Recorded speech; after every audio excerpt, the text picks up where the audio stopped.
Welcome to the next lesson, building a team that runs your business. And here's what we'll be going over. The biggest mistake that most successful sellers still make today. When is the right time to start building your own team? What jobs to hire for? The one critical job that you have to do before hiring anyone, and then how and where to hire from. Over the years, we've helped a lot of people build successful businesses. And over that same time, we've seen almost all of them make the exact same mistake. Let's imagine you've built your own successful business and you're doing about $50,000 or more per month. However, you're still doing everything yourself. You're doing 1 or 2 hours a day of customer service, another couple hours a day on product research and inventory management, and then even more time per day working on marketing and growing your sales. And of course, anything else that naturally comes up during the course of running your own business. If this sounds like you and you can afford to bring someone on, that means that it's time to do that. Remember, you most likely built this business because you wanted to be free of something, not because you wanted another job, even if it is a job that you can do from anywhere you want. But right now, every single thing in your business is limited by you and the amount of time that you have. This was absolutely me for far too long. For the first couple years of our business, I wanted to do everything myself, and I was holding us back. So at some point in time, the only way to keep growing and to start scaling is to start hiring. So of course, the main question is, when should you hire your first full or even part-time team member? Well, let's talk about that. Let's imagine you're in situation A. You're building your business so that you can replace your current job and become a full-time entrepreneur. So the first thing you need to do is make sure that your business can afford to pay you what you need. It doesn't necessarily have to replace your existing income, but it has to give you what you need in order to still have a good lifestyle. Then, when there's still some profit left over, that's when it's time to hire your first person. Or in situation B, you're building this business, but you don't really need the cash flow. Well, in that situation, as soon as your business is consistently making $3,000 in profit a month, that's when you want to hire your first person. But in both situations, you also need to make sure that you can still purchase inventory and pay for marketing in order to grow your business. Now, when you do hire someone, you want to start off by giving them the tasks that take up the most amount of your time, but that in general, anyone can do, such as customer service, posting on social media, review management, tracking some basic business stats, even some basic advertising optimization, such as increasing and decreasing your bids in Amazon sponsored ads. Now, for a hint on other things you can give the person, take a look at your performance checklist. Those are great tasks for them to do daily and weekly. And you can most likely hire one smart person to do all of this for about 4 to 6 hours per day at max. And your cost should be somewhere between $1,000 to $3,000 per month, depending upon where you hire them from. Now, when you do hire someone, you'll have to spend time training them. It's a part of the process. And it can take a lot of time and seem exhausting and counterproductive even. And I guarantee at some point you'll think, hey, I hired someone to free up my time, not take more of it. But that's completely normal, and it's a part of growing pains. The real big payoff comes once they're finally trained and doing all those things that were keeping you from what you really wanted to do.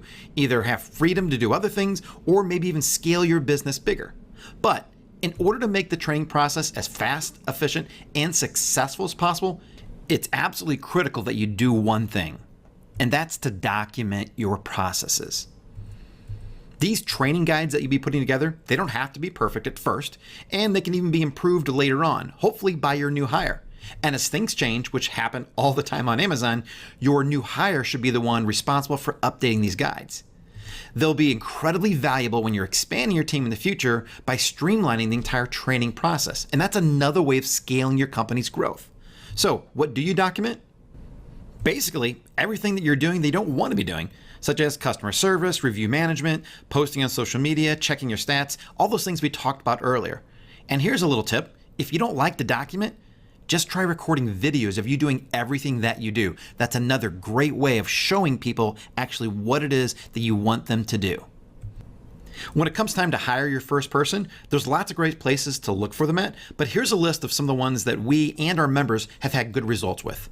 Upwork.com, freeup.com, onlinejobs.ph, hiremymom.com, 247va.com, and even facebook.com/jobs is starting to have places where you can look for and hire people. But instead of reading this off a list, let's go take a look and see what their websites actually look like. Here's Upwork.com. It's been around for a long time, and you can find some really technical skills on here, such as programmers, web developers, graphic designers, even just normal customer service folks as well. But this is just a great place to find all kinds of freelancers looking for work.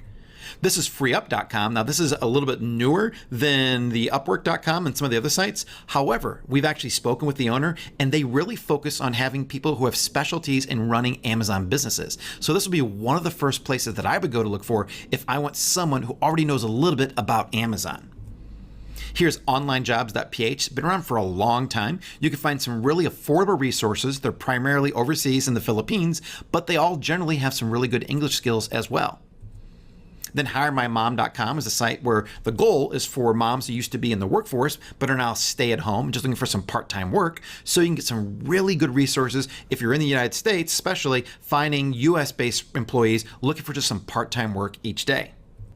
247VA is another site that some of our members have had good results with, finding VAs.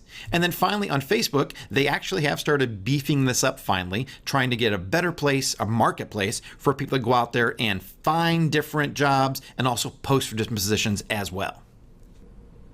Now, in addition to these sites, don't forget about your own personal network or possibly even hiring local. This is where many of us have had the most success, and we only hire local now. It makes it really easy for training and even getting together for some fun company outings.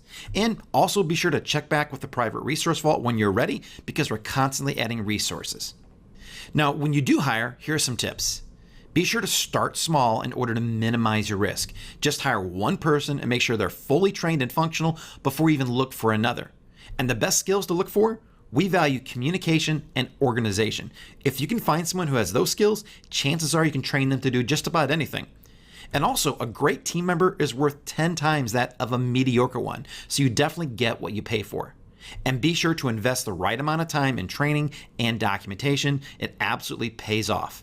And be sure to check in regularly, a few times a day at first, then maybe daily, and then possibly a few times a week after that. You never want to just hand something off, forget about it, and assume that it's getting done. And if someone's not working out, you need to be prepared to get rid of them and find someone else right away. You don't want to let that experience make you gun shy and keep you from scaling your business. So now it's time to take action. If your business is at the point where it can afford to hire another person, use the training in this lesson to prepare for and make your first hire. And coming up in the next lesson, we'll talk about growing your business for cash flow or for selling it and cashing out. So head on over and I'll see you in that video.